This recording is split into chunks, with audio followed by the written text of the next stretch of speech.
नमस्कार, कैसे हैं आप लोग। आज हम लोग पढ़ने जा रहे हैं जीव विज्ञान।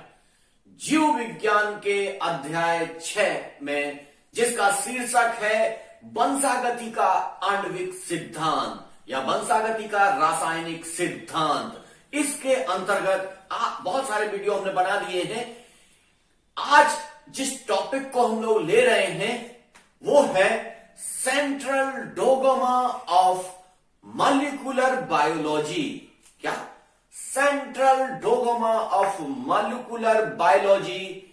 इसे हिंदी में कहते हैं आणविक जीव विज्ञान का सेंट्रल डोगमा। तो देखिए, कई बार इसमें से क्वेश्चन पूछ लिए जाते हैं, इसको प्रस्तुत किसने किया।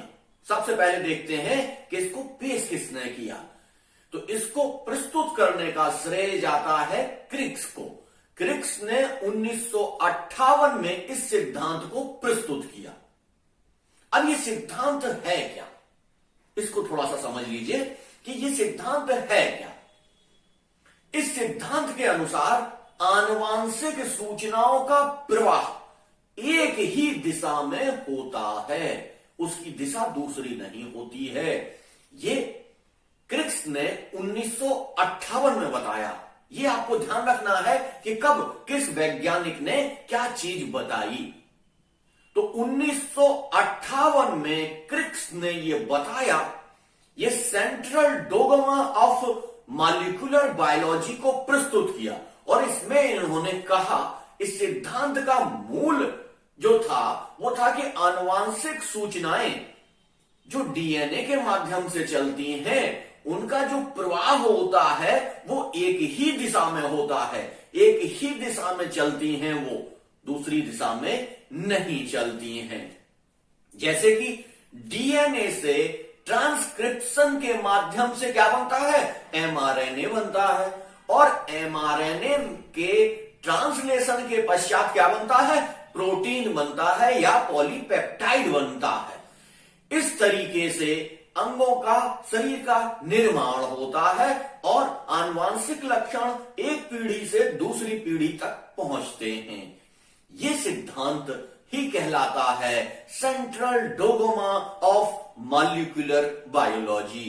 वैसे देखने में आपको लगता है बहुत बड़ी चीज है, बहुत बड़ा सा कुछ दे दिया है, लेकिन इसका सीधा जब तक आप उस मूल आत्मा को नहीं पकड़ेंगे तब तक आप भ्रमित होते रहेंगे। तो इस सिद्धांत की मूल आत्मा है कि आनुवांशिक जो सूचनाएं हैं उनका प्रवाह एक तरफ ही होता है। क्या हो रहा है? एक ही तरफ हो रहा है। जैसे अभी हम लोग पढ़ रहे थे तो हम लोगों ने डीएनए को जाना, फिर डीएनए के ट्रांसक्रिप्शन के माध्यम से कैसे एमआरएनए बना वो हम लोगों ने जाना, फिर ट्रांसलेशन के माध्यम से किस तरीके से प्रोटीन का संश्लेषण हुआ या प्रोटीन या पॉलीपेप्टाइड बने, इसको भी हम लोगों ने समझा। तो ये क्या हो रहा है, सारी क्रिया एक ही दिशा में चल रही है। इसी को क्रिक्स ने 1958 में central dogma of molecular biology के नाम से दिया। अब जब ये प्रस्तुत कर दिया गया, आप लोगों ने पढ़ लिया, लेकिन फिर क्या हुआ, इसमें चेंज आया, इसमें एक अपवाद आया। अपवाद कब आया?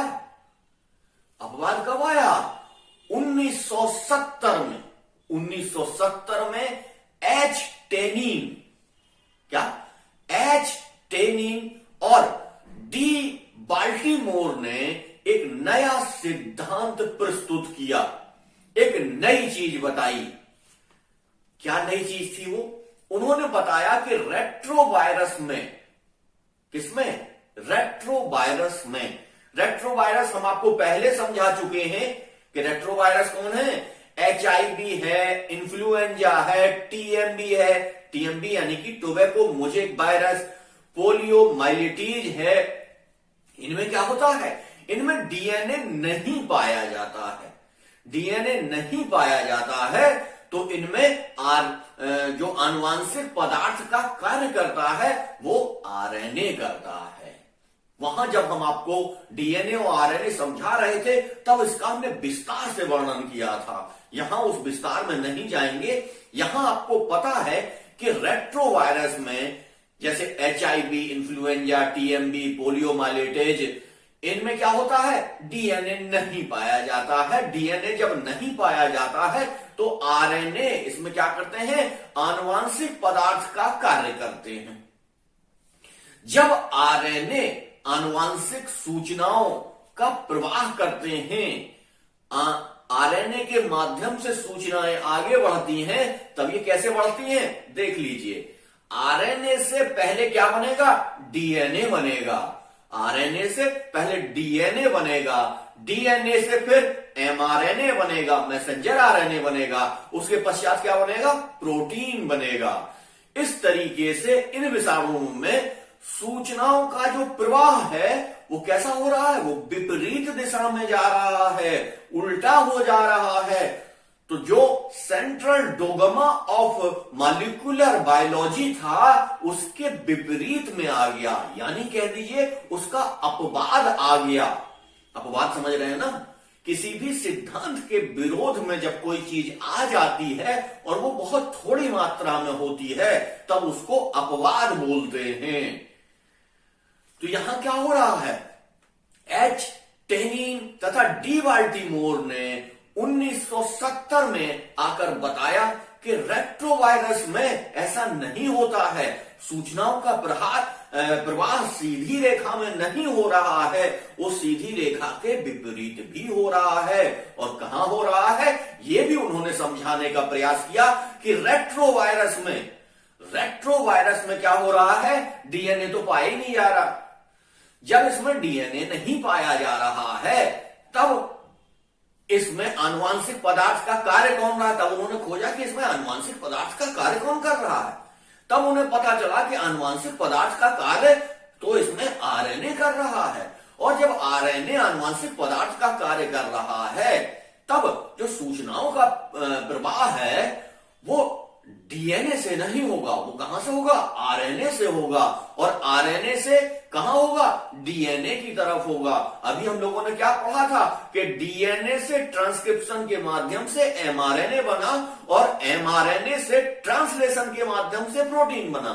लेकिन यहां क्या हो रहा है, यहां तो उल्टा हो रहा है, यहां आरएनए से डीएनए बन रहा है, आरएनए से डीएनए बन रहा है, यानी कि ये क्या हो रहा है। तो अब इसको एक नया नाम दिया गया, इसको कहा गया रिवर्स ट्रांसक्रिप्शन। क्या कहा गया, रिवर्स ट्रांसक्रिप्शन। कई बार आप लोगों से 1 नंबर के क्वेश्चन में ये पूछ लिया जाता है कि रिवर्स ट्रांसक्रिप्शन क्या है। तो ये याद रखिएगा कि ट्रांसक्रिप्शन में तो हमने पढ़ा कि डीएनए से एमआरएनए बन रहा है, लेकिन रिवर्स ट्रांसक्रिप्शन में क्या हो रहा है, यहां आरएनए से डीएनए का निर्माण हो रहा है, आरएनए से डीएनए बन रहा है। इसलिए इसको क्या कहा गया, इसको कहा गया रिवर्स ट्रांसक्रिप्शन, यानी कि उल्टा ट्रांसक्रिप्शन हो रहा है। यहां समझ रहे हैं ना कि रिवर्स हो रहा है, जो ट्रांसक्रिप्शन हम कर रहे थे वो हम डीएनए से एमआरएनए बना रहे थे, लेकिन यहां आरएनए से हम क्या कर रहे हैं, डीएनए बना रहे हैं, यानी कि उल्टा जा रहा है, रिवर्स हो रही हैं चीजें। तब इसको बोला गया रिवर्स ट्रांसक्रिप्शन। अब जब रिवर्स ट्रांसक्रिप्शन होने लगा तब की स्थिति ये बनी कि रिवर्स ट्रांसक्रिप्शन के पश्चात इसमें क्या हुआ, डीएनए का निर्माण हुआ। लेकिन ये जो प्रक्रिया हो रही थी इसमें कुछ एंजाइम कार्य कर रहे थे। तो उस एंजाइम का नाम भी आप लोगों को याद करना पड़ेगा कि इस प्रक्रिया में, रिवर्स ट्रांसक्रिप्शन में कौन सा एंजाइम भाग लेता है। कई बार पूछ लिया जाता है कि कौन सा एंजाइम भाग लेता है। तो रिवर्स ट्रांसक्रिप्टेज क्या हो रहा है, रिवर्स ट्रांसक्रिप्टेज नामक एंजाइम इस प्रक्रिया में भाग ले रहा है, और इस पूरी प्रक्रिया को रिवर्स डोगमा भी कहते हैं। यानी कि वहां हम लोगों ने देखा central dogma of molecular biology, लेकिन यहां क्या देख रहे हैं हम लोग, यहां हम लोग देख रहे हैं रिवर्स डोगमा। यानी कि जो डोगमा सीधा जा रहा था वो डोगमा पलट रहा है, रिवर्स हो रहा है। यानी कि डोगमा जो है, central dogma of molecular biology का जो सिद्धांत है, उसमें क्या हुआ, एक अपवाद पैदा हो गया। क्यों? क्योंकि उनके सिद्धांत में थोड़ा सा कहीं पर एक त्रुटि हो गई थी। वो उस चीज को पहचान नहीं पाए थे, क्योंकि वो विचार उन्होंने कब दिया था, 1958 में दिया था। और ये नया विचार कब आया, ये 1970 में आया। इतने दिनों बाद आ रहा है, तो इनकी रिसर्च के अतिरिक्त भी कोई रिसर्च आएगी, तब इन्होंने रिसर्च करके एक नई चीज प्रस्तुत की। क्या वो नई चीज क्या थी? रेट्रोवायरस में, कौन से स्पेशल वायरस, रेट्रोवायरस में। यानी कि रेट्रोवायरस कौन कौन से होते हैं? HIV, इन्फ्लुएंजा, TMB और पोलियोमाइलेटीज। इन वायरसों में क्या होता है? रिवर्स डोगमा होता है। तो अगला क्वेश्चन कौन सा बनता है कि रिवर्स डोगमा कहां होता है? रिवर्स डोगमा को आप कहां देखते हैं? तो ये चीजें एकदम याद रखिएगा, ठीक है। अब यहां पर क्या हो रहा है, RNA से रिवर्स ट्रांसक्रिप्शन के माध्यम से DNA बन रहा है, DNA में ट्रांसक्रिप्शन के माध्यम से मैसेंजर RNA बन रहा है, और मैसेंजर RNA में ट्रांसलेशन के माध्यम से प्रोटीन बन रहा है। पुनः ये उसी गति में चल दिया, central dogma of molecular biology के हिसाब से ही चल दिया। लेकिन पहले इसने क्या किया, पहले इसने गड़बड़ किया। इसने एक प्रक्रिया क्या की, रिवर्स की, मतलब विपरीत दिशा में की। तब इस सिद्धांत को पहचाना गया और इसको क्या कहा गया, रिवर्स डोगमा। इस प्रक्रिया को बोला गया reverse dogma of molecular biology. तो अब हमने पहले क्या देखा, central dogma of molecular biology, वो कैसे हुआ ये भी हमने समझा। हमने यहां ये भी देखा कि reverse dogma of molecular biology किस तरीके से आई और इसे किसने दिया। ये जरूर याद रखिएगा कि किसने दिया। कई बार एक नंबर के क्वेश्चन में यह पूछा जाता है कि ये सिद्धांत किसने दिया। और इस सिद्धांत के पश्चात एक नई चीज सामने आ गई, नई चीज आ गई, तब इन चीजों का असर बाद में भी पड़ने लगा। चलिए, क्योंकि ये यहीं तक है, आगे हम लोग देखते हैं एक जीन एक एंजाइम परिकल्पना। एक जीन एक एंजाइम परिकल्पना क्या होती है, इसको हम कैसे जानते हैं और इसे किसने प्रस्तुत किया, इसे विस्तार से हम लोग देख लेते हैं। चलिए, इसे जॉर्ज बीडल तथा एडवर्ड टेटम ने प्रस्तुत किया। किसने प्रस्तुत किया? इसे जॉर्ज बीडल तथा एडवर्ड टेटम ने दिया। इन्होंने क्या किया, इन्होंने न्यूरोस्पोरोक्रेसा, कौन सा, न्यूरोस्पोरोक्रेसा नामक कवक पर अपना प्रयोग किया। याद रखिए, पूछा जाता है हमेशा, यूपी बोर्ड में तो हमेशा पूछा जाता है कि एक जीन एक परियोजना किसने प्रस्तुत की। दूसरा क्वेश्चन यहां पे बनता है, तो उसका आंसर है जॉर्ज बीडल तथा एडवर्ड टेटम। यानी कि बीडल और टेटम ने यह परिकल्पना प्रस्तुत की। दूसरा है कि इन्होंने प्रयोग किस पर किया, तो वो नाम याद रखना है आपको, न्यूरोस्पोरोक्रेसा नामक कवक पर इन्होंने अपने प्रयोग किए। ठीक है, दो चीजें हम लोगों ने जान ली। अब तीसरी चीज यह है कि इन्होंने जो प्रस्तुत किया, इन्होंने जो बताया, वो चीज थी क्या, ये कौन सी परिकल्पना बताने जा रहे थे, या एक जीन एक एंजाइम की परिकल्पना है क्या, इसको समझ लेते हैं। इन्होंने अपने प्रयोग के पश्चात बताया कि एक एंजाइम का बनना एक जीन नियंत्रित करती है। यानी कि एक एंजाइम जब बनता है तो उस एंजाइम को बनाने के लिए एक ही जीन उत्तरदायी होती है। समझ गए ना? अब एक जीन एक एंजाइम परिकल्पना ने यह प्रस्तुत किया कि एक ही जीन एक एंजाइम को बनाने के लिए उत्तरदायी होती है। अब यहां एक नई चीज आ गई, जीन। जीन के बारे में आप लोगों ने पढ़ा होगा, लेकिन आप समझ लीजिए कि जीन क्या है। डीएनए का एक भाग है। हम लोग डीएनए के बारे में विस्तार से पढ़े कि डीएनए में क्या है, बहुत सारे न्यूक्लियोटाइड पाए जाते हैं, हजारों की संख्या में न्यूक्लियोटाइड पाए जाते हैं, लाखों की संख्या में पाए जाते हैं। उन्हीं हजारों और लाखों की संख्या में जो न्यूक्लियोटाइड पाए जाते हैं, उन्हीं न्यूक्लियोटाइड में से एक छोटा सा भाग डीएनए में पूरा होता है। उसी डीएनए में एक छोटा भाग होता है जिसको हम क्या कहते हैं, जीन कहते हैं। यानी कि हम बड़े से छोटे की तरफ चल रहे हैं, माइक्रो की तरफ चल रहे हैं, हम मैक्रो से माइक्रो की ओर चल रहे हैं। हमने पहले डीएनए देखा, डीएनए से अब कहां जा रहे हैं, हम जीन की तरफ जा रहे हैं। तो जीन क्या होता है, ये डीएनए के कुछ न्यूक्लियोटाइड से या कुछ भाग से बनी हुई संरचना होती है, जिसे हम जीन नाम दे देते हैं। जीन बहुत सारे होते हैं और अब तो जीनोम परियोजना के पश्चात यह निर्धारित कर दिया गया कि मानव के जीनोम में लगभग 30,000 जीन पाए जाते हैं। कितने पाए जाते हैं, 30,000 जीन। जब 30,000 जीन ही पाए जाते हैं तो न्यूक्लियोटाइड कितने पाए जाएंगे, चलिए इसको वहीं विस्तार से पढ़ेंगे। यहां सीधा जान लीजिए कि ये जो परिकल्पना है एक जीन एक एंजाइम की, इसे जॉर्ज बीडल तथा एडवर्ड टेटम ने दिया और इन्होंने क्या समझाया, इन्होंने समझाया कि एक जीन एक ही एंजाइम के लिए उत्तरदायी होती है। अब देख लेते हैं कोशिकाओं में। यूकैरियोटिक कोशिका में क्या होता है, एक जीन एक ही एंजाइम को के लिए उत्तरदायी होती है। लेकिन प्रोकैरियोटिक में क्या होता है, प्रोकैरियोटिक में होता क्या है कि कई जीन एक साथ जुड़ जाती हैं।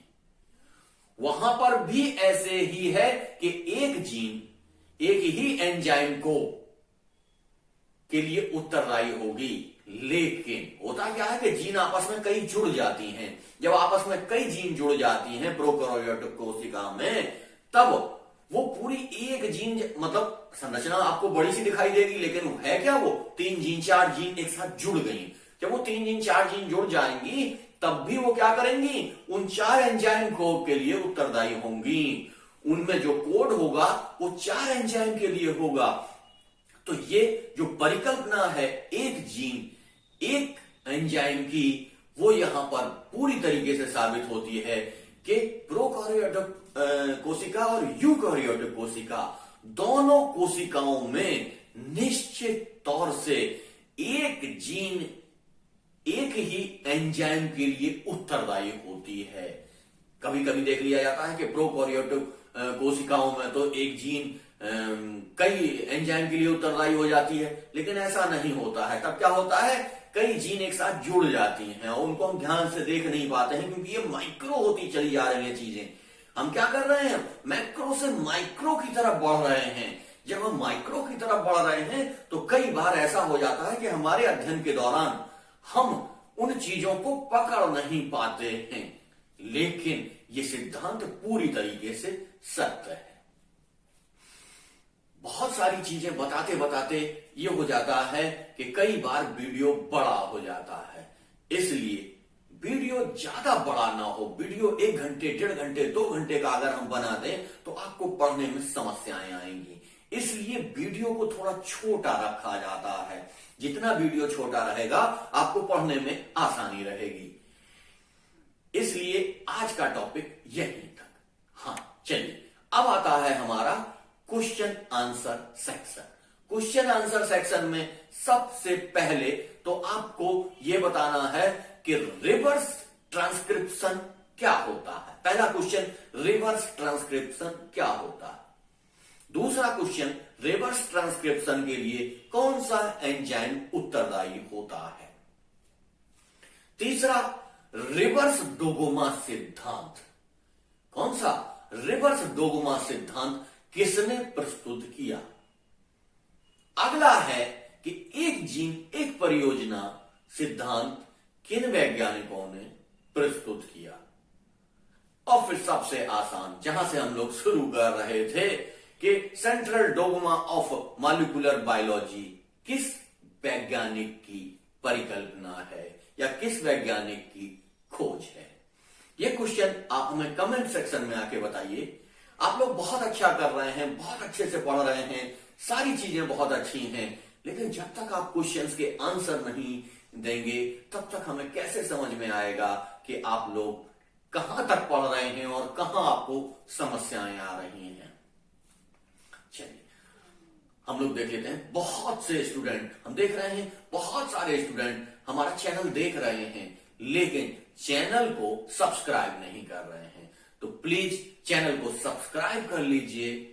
वीडियो अगर अच्छा लगा तो उसे लाइक करिए और अधिक से अधिक लोगों को शेयर करिए, क्योंकि ये जो नॉलेज है ये आपको फ्री में मिल रही है और ऐसी नॉलेज जितने अधिक से अधिक लोगों तक जाएगी, हमारे इन वीडियो बनाने का कार्य सार्थक होगा।